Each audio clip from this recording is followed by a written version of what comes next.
One of the things that always comes up when you have ADHD is going to be time management. And this is basically an issue with anyone with ADHD, is trying to figure out how to manage time. Some are very successful at it. Some people are not very successful at it, and the range kind of goes wide. And so I want to make a list of different time management tips that will help you. And that's why I have this list called Incredible ADHD Executive Function Time Management Tips. One of the first time management tips I tell anyone who asks me is going to be externalized time. That means instead of trying to keep time in your mind, you want to have something external so you can see the time. Clocks, watches, whatever it is, make it external. Now, the thing is, you have to be able to see it, because it does you no good if you're sitting on the couch and you're like, oh, my clock is all the way over there behind this different things on this table or whatever, right? So if you can't see it, then it does you no good, but you want to have it somewhere where you can see it. And you might have multiple clocks, in your house, just somewhere that is going to let you know what time it is. And sometimes you might have things that will give you a notification, right? Will say, hey, you have been on this thing for 4 hours. So you need to have something that's going to externalize time, so you don't have to keep up with time. So you don't have to think, is it like 5 o'clock? And it's really like 8 o'clock or 7 o'clock or whatever it is. Try to find something where you can have time external for you. Trick yourself into having a buffer. And it might sound silly. It might sound like, why am I going to try to trick myself? If you're always late, if you're like, I think I have this much time left, and you end up being late. Well, if you plan for an hour ahead, and I know you may be like, well, I can't even make it there on time. How am I going to plan for an hour ahead? And the reason that is because you give yourself a buffer. Well, if you have that buffer in there, then you'll arrive right on time. You may not even think about it later, right? You put it in your computer or phone or whatever, and when you get the notification, you'll be like, oh yeah, I got to be there. Oh man, I didn't know I had to be there at 4, and you really need to be there at 5, but you get there at 4, or you get there at 4:30, and then you realize, oh wait, this thing doesn't start till 5 o'clock, or I don't need to be here till 5 o'clock, but you're there and you're not late. Okay, the next thing I would say is use a planner. I like a dry erase board, but if you have a planner, you can keep it with a planner, then use a planner. If you have a bullet journal that you want to use, then use that. But I like a dry erase board because I can walk by it each and every day. I just hang it up. I put my stuff down on the dry erase board, and I can walk by it each and every day, and I'll be reminded, oh, I need to look at my dry erase board, see what I got to do today. I have planners that I've lost and then found like 6 months later. If you're like that, if you're like me, you just have planners and you buy them and you just lose them and you find them like 6 months later, then maybe a dry erase board is going to be better for you. But have somewhere that you can put stuff down. Planner, dry erase board, sticky notes. Just don't make a sticky note wall where you can't find the sticky note that you really need when you need to find it. But use sticky notes, whatever you need to use to remind you of your appointments, to remind you that you need to get somewhere, to remind you have to be somewhere at a certain time.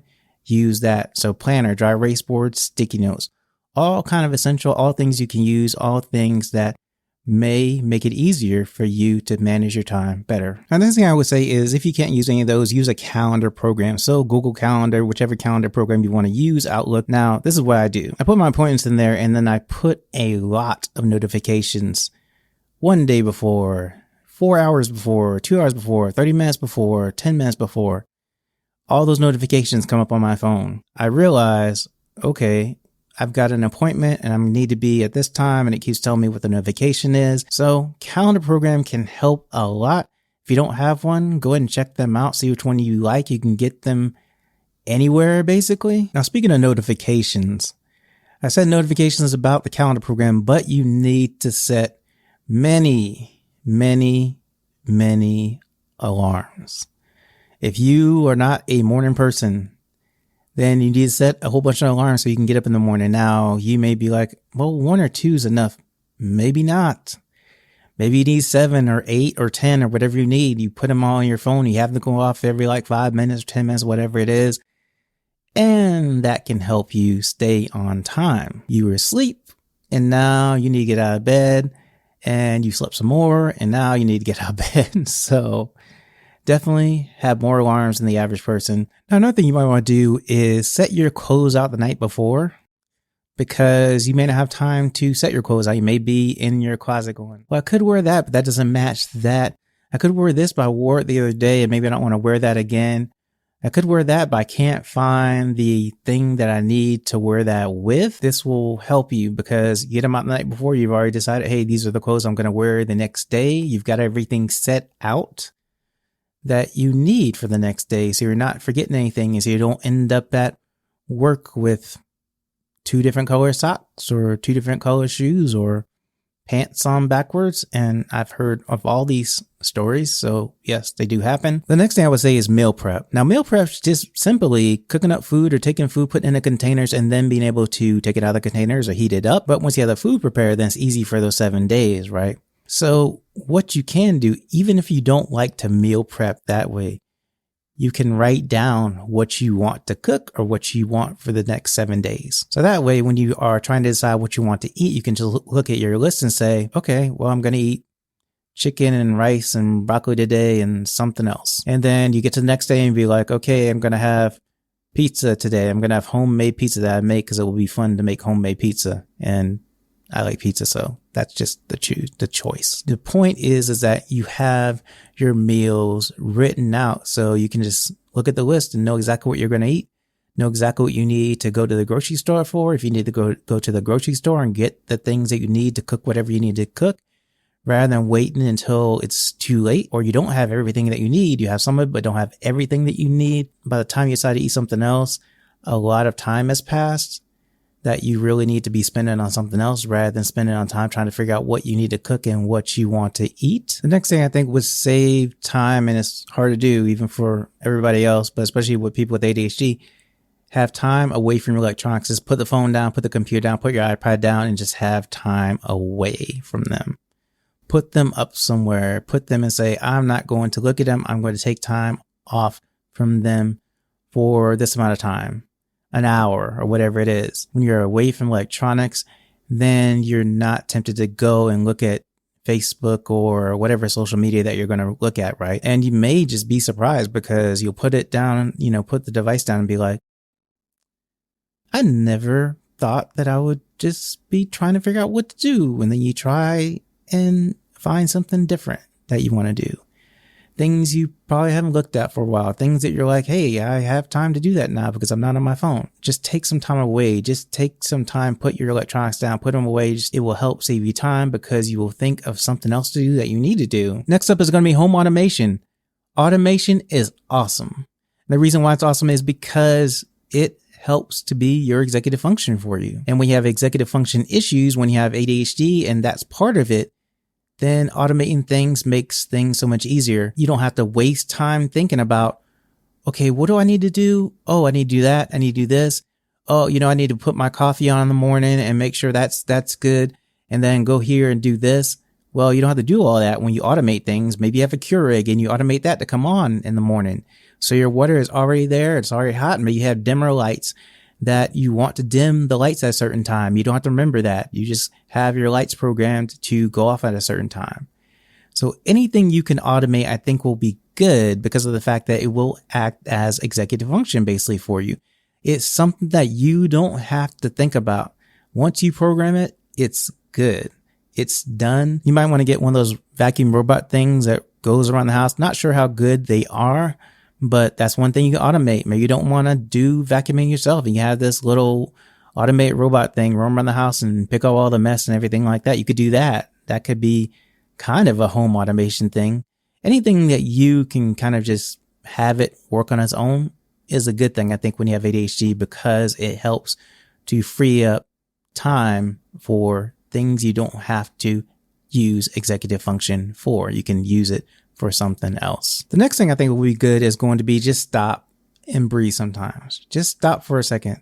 Just in a room and just stop and just take a minute and think about whatever you need to think about. Maybe you came into the room to do something specific, but you're moving so fast that you haven't had time to just stop and think about where you need to go, why you came in the room, what you needed to look for. When you have ADHD, it's good to just stop for a second. Just stop, breathe a little bit, and then just look around and just try to figure out, okay, what did I come in here for? What do I need? What do I need to get? Now, if you know, then that's okay. But if you are just moving and you're just like over here, over there, just going all these different places and just in a rush, then it's very easy to just stop for a minute, breathe a minute, and say, okay, what was I really looking for? What do I need to do? And it might be hard, right? You may not be able to do it right away, but sometimes you can. Or you might just practice it. You might just say, okay, hey, I'm in the room. I'm going to practice stopping breathing, right? So it's just a tip, because why would you do this if you wanted to manage your time? If you don't do this and you spend a whole lot of time looking for something that you're looking for, trying to remember something that you wanted to remember, and you forget something that is essential and you leave out of the house or the apartment and have to come back to get it because you didn't take it with you the first time, that's what I mean by this will help you remember things. This will help you make sure that you have everything before you leave the house. You'll remember things, help you think of why you needed to do something or why you came to a certain place. Another thing I think would help is going to be a landing pad. A landing pad is simply this, a place where you place things each and every day. And the cool thing is when you have a landing pad, it develops a routine, because you develop a routine of coming in or going past that landing pad, putting something down that you designated for that area. It makes finding things easier, because if you are wondering where your keys or whatever it is that you put on the landing pad, then the first place you can go look is to see if they're on the landing pad. And maybe they are.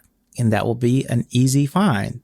So it's just a place that you've designated to place things, to place certain things, so that you know each and every day that, hey, I'm going to place these there when I come home, place these there when I leave, because I don't need it when I leave here. Or if you see something that you've been looking for that you lost and you're like, or you're sitting somewhere and you're like, oh man, this is supposed to be in my landing pad, then go ahead, get up and put it over there. And then you always know where it is. Now, the last thing I think would help with time management is going to be just minimize around your house. Just things that you don't need. You just ask yourself, do I need this? Have I worn this? Does this actually bring me joy? And yes, that's one of the questions you should ask yourself, because if it doesn't, then it's not worth keeping. Give it to somebody, throw it away. But minimize what you have. And why is this a good time management tip? Because the less things that you have that are not essential, like you have to keep your essential stuff and stuff that you really want to keep, but stuff that you just have and don't need, haven't used in years, give it away or just get rid of it. Take it somewhere, donate it, whatever it is, instead of things being under things, or instead of things being just in this random place where you don't know where it is, or instead of things just being all over the place, right? And I'm not saying like minimize totally, right? That's different. That's taking it to the next level. You can do that if you like, but that's not what I'm talking about. I'm talking about just get rid of some stuff that you're not using, that you don't intend to use, that you haven't used in years. Give it to somebody, donate it, throw it away, whichever. But if it just sits in your house or your apartment, it's just going to take up space, and you're going to wonder why you don't have enough space. You're going to wonder why you can't find something. And it's because you have so much stuff there that if you got rid of some stuff, not the essential things, not the things you really want to keep, things that you just never use, that you're waiting for that rainy day just in case, do you still want to keep it just for that one day that you might need it or you might want to wear it? There are things like, a generator or something like that you might want to keep, that you just keep for that rainy day. But things that are just not essential that you just are keeping because, I think you could minimize that. Anyway, that is all the different tips I have for you today. I hope that you've enjoyed this podcast. I hope that you've enjoyed this video. If you're on YouTube or on a podcast app, go ahead and click the subscribe button for me, as well as ring the notification bell if you're on YouTube, and leave a like and a comment. Let me know what other tips that you may have for time management as well in the comments. That would be amazing, because I'm always looking for different tips and more tips of things that I can add to my skill set as well. Thank you for listening. Thank you for watching. Have a great day. You're awesome. Talk to you later.